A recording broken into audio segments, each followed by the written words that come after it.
Hello hi नमस्कार जय जगन्नाथ समस्त स्वागत करुच्चा गोटे नुआ भिडियो आपने केमी अच्छा आशा कर भलि थे आपको आम ओडिया पाठशाला को स्वागत जदि चैनल कहीं नुआ अच्छे चैनल को सब्सक्राइब करूँ लाइक करूँ शेयर करूँ सांग मान संग जहाँद्वारा कि समस्त बेनिफिट्स पाइपर देखो मत दुई जन पिला मत काली कमेंट करते कि जन कहते कि इंग्लीश सिलेक्शन आउ जन कहते कि हिस्ट्री सिलेक्शन देवाई लंग क्वेश्चन तो मु काली इंग्लीश सिलेक्शन आनी पारि ना से आज हिस्ट्री सिलेक्शन आग लंग क्वेश्चन दौर 2 मार्क आउ 4 मार्क 1 मार्क जेहतु मु हिस्ट्री कंप्लीट कर सारी प्रथम विषय एक्सक्यूज मी 2 मार्क आउ 4 मार्क मुझे कंप्लीट कर दूची तो एतिक बास करूँ देन मुझे आज ही इवनिंग रे ट्राए करी जे इंग्लीश सिलेक्शन आने बट आपण मैंने कमेंट सेक्शन माध्यम जनातु आपण मानक कौ जिन दरकार कि कौ सब्जेक्ट नोट्स भी दरकार कि मैथ है पर्टिकुलर जदि किसी क्वेश्चन भी रोचे धर मनकर जेकोसी क्वेश्चन तो से क्वेश्चन भी आस पर्टिकुलर जो क्वेश्चन भी कह क्वेश्चन भी मुझे नहीं आसबि तो कुछ प्रॉब्लम नहीं पर्टिकुलर क्वेश्चन आप कमेंट सेक्शन कमेंट करूँ कि कौन कौन आपको दरकार हो ठीक अच्छे तो ये देख दीर्घ उत्तरमूलक प्रश्न उत्तर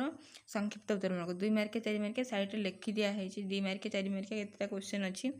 देख एतिकी 1 नंबर 3टा 2 नंबर 3टा 3 नंबर 3टा 1 नंबर जो 3टा अच्छे 2 2 4 2 2 4 2 2 4 एमती ही अच्छी तो प्रथम क्वेश्चन है गांधीजी क्यों गोल टेबल बैठक में जोग देते यही बैठकर किए अध्यक्षता करते से कहते गांधीजी क्यों गोल टेबल बैठक में जोग देते यही बैठक में किए अध्यक्षता करुले तो आम देखिए तार प्रश्न उत्तर कौन अच्छी देख जेहेतु 2 मार्क 2टा लाइन लिखिले भी चलो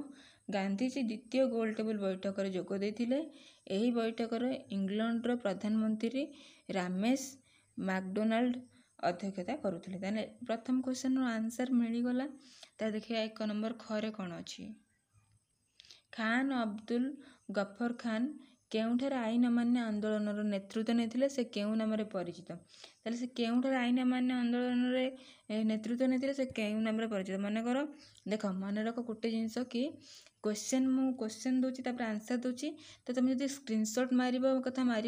ना तुम जब स्क्रीनशॉट न मारिक डायरेक्ट पॉज करके वीडियो लिखिपार सेमती लेख किसी असुविधा ना किंतु हुए तो तुम जब वीडियो पॉज करके लिख कि स्क्रीनशॉट मार तुम उपर डिपेंड करे किंतु लेख आग क्वेश्चन लेख तर आंसर लेख एबेटू प्रैक्टिस आरंभ कर आ मात्र 4-5 मास रहा तुम परीक्षा तो तेणुक एबेटू तुम प्रैक्टिस कर आरंभ कर तुम हिस्ट्री किसी नुह कहीं तुमको किसी काटि पारे तुम मैंने बहुत भल से मार्क रख देख 2 नंबर दिला खान अब्दुल गफर खान उत्तर पश्चिम सीमांत प्रदेश रे आईन अमान्य आंदोलन नेतृत्व नहीं से सीमांत गांधी नाम परिचित थिले से कौ नाम परिचित थे से सीमांत गांधी नाम परिचित थिले 2 मार्क गला मु 2 4 मिसेक रखुची तुम यदि पार आग 1 मार्क रखिपर 2 मार्क रख 1 मार्क न लिखिले भी चलो किसी प्रॉब्लम नहीं किंतु 2 4 यहाँ तुमको माने मैंडेटरी बाध्यतामूलक तुम लिखिकी प्रैक्टिस कर मन रही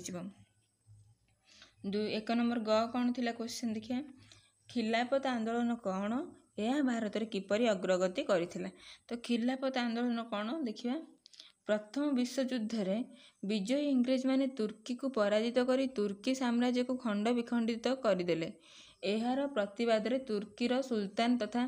मुसलमान को धर्मगुरु खिलाफ को सपक्ष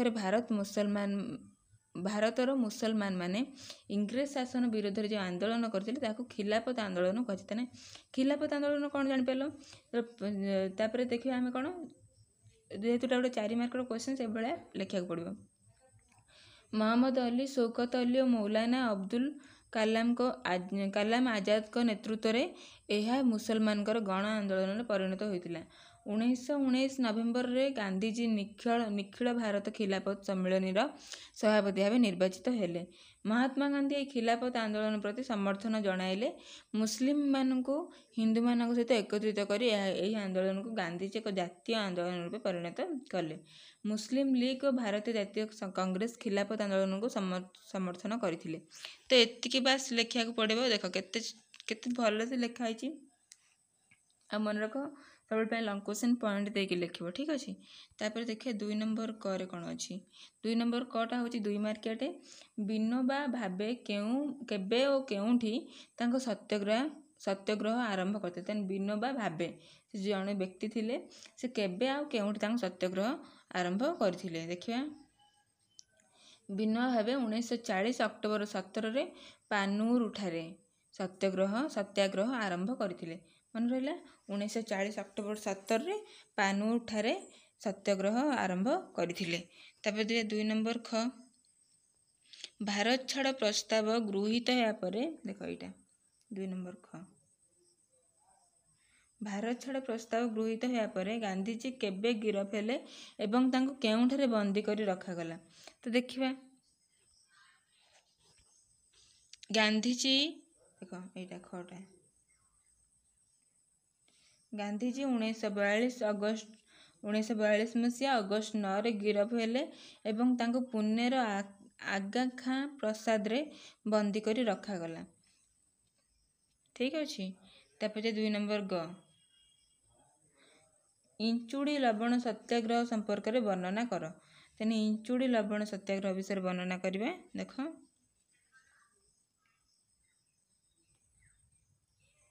एटा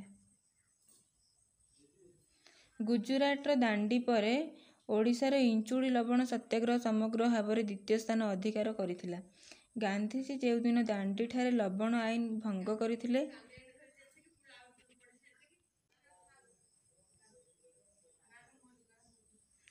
गांधीजी जो दिन दांडी ठारे लवण आईन भंग करथिले सेही दिन ओडिशार 21 जन सत्याग्रही गोपबंधु चौधरी और आचार्य हरिहर दासଙ୍କ नेतृत्व कटक स्वराज आश्रम इंचुड़ी अभिमुखे पदयात्रा आरंभ करथिले। एप्रिल 8 तारिख चांदोल ठारे गोपबंधु चौधरी गिरफ होया परे आचार्य हरिहर सत्याग्रही नेतृत्व नेला एवं 1930 एप्रिल 12 तारिख रे इंचुड़ी ठारे पहुंची। रमादेवी मालती देवी कोकिला देवी जाह्नवी देवी और सुभद्रा महताब आदि नारी नेत्री माने इंचुड़ी पहुंची जाइथिले।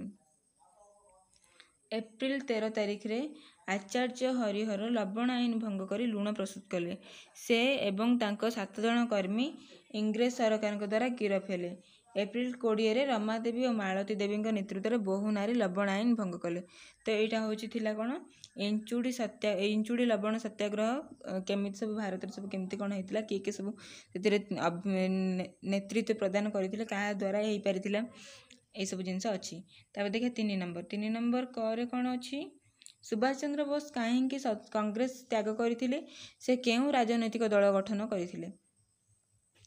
सुभाष चंद्र बोस 1939 रे गांधी विरोध रे सत्य त्रिपुरी अधिवेशन रे सभापति होइतिले। परवर्ती समय रे गांधीजी सह मतभेद जोगु कांग्रेस त्याग करथिले से फॉरवर्ड ब्लॉक गठन करथिले। तो से सुभाष चंद्र बोस कौन करथिले ना 1939 रे गांधीजी विरोध रे सत्य त्रिपुरी अधिवेशन सभापति होइतिले।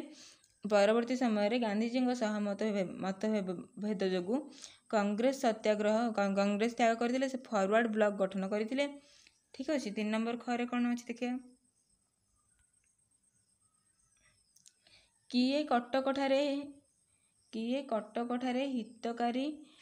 दातव्य विद्यालय प्रतिष्ठा करथिले केबे सरकार यार परिचालन भार हाथ को नैथिले तले कटक ठारे किए दातव्य विद्यालय प्रतिष्ठा करथिले और केबे सरकार यार परिचालन भार हाथ को नैथिले देखिबा आमे 1946 मसीहा प्रधानमंत्री एटा 1906 एटा ठीक अछि 1946 मसीहा मार्च मासरे प्रधानमंत्री अटली तांको मंत्रिमंडल 3 जन सदस्य यथा एक पैथिक लॉरेंस एबी अलेक्जेंडर सार स्टाफेड क्रिप्स को भारत पठाइथिले। एहा को कैबिनेट मिशन कहा जाय। भारतीयों को हाथ रे क्षमता हस्तांतर एवं सेथिपाई भारतीय नेतृवर्गों सांगरे बुझामणा करिबा सेमानकर मुख्य कार्य थिला। एहा 1946 मसीहा मार्च मास 24 रे नुआ दिल्ली रे पहुंची थिले। तो एतिकी थिला हमर 2 मार्क 4 मार्क तापर हम देखिबा दीर्घमूलक प्रश्न उत्तर 3 मार्क और 4 मार्क रो किछटा क्वेश्चन अछि। तो এইটা को आउ गोटे नेक्स्ट वीडियो करिए जेहेतु एटा टिके अच्छी 3 मार्क 4 मार्क मिसामिशी अच्छी। तो नेक्स्ट वीडियो रे सब आम डिस्कसन करवा। तो आज बस एतिकी रहा दीर्घ उत्तरमूलक प्रश्न उत्तर आहरी गोटे पार्ट रहा। तो यहाँ पार्ट 1। तो निहाती भाव में वीडियो को शेयर करूँ देखूँ आउ क्वेश्चन आंसर लिखूँ निहाती भाव में। तो से पर्यंत रोच till then take care bye bye see you again a new video. तो समस्त को मु रिक्वेस्ट करुँची कि कमेंट सेक्शन माध्यम जनातु क्या को नोट्स दरकार होची कार को चैप्टर कि कौ सब्जेक्ट मुझे पूरा कंप्लीट सब कोर्स कंप्लीट करि परिबिनी। से मुझे सिलेक्शन क्वेश्चन आ आंसर नहीं आसी जदि कहार किसी भी कौ पर्टिकुलर चैप्टर इंग्लिश मानकर इंग्लिश रो चैप्टर तुम होची ना सब चैप्टर मत देवाक पड़ो। तो से हिसाब से मत कहले मुझे हिसाब से वीडियो आनिबी। आ वीडियो मुझे लेंदी करूनी कहीं तुम मान पाखे समय ना ए तुम्हें केते सर्टकट जिते जहाँ कर ठीक अच्छे। तो वीडियो को कंटिन्यू करूँ जब नुआ चैनल सब्सक्राइब करूँ। Thank you.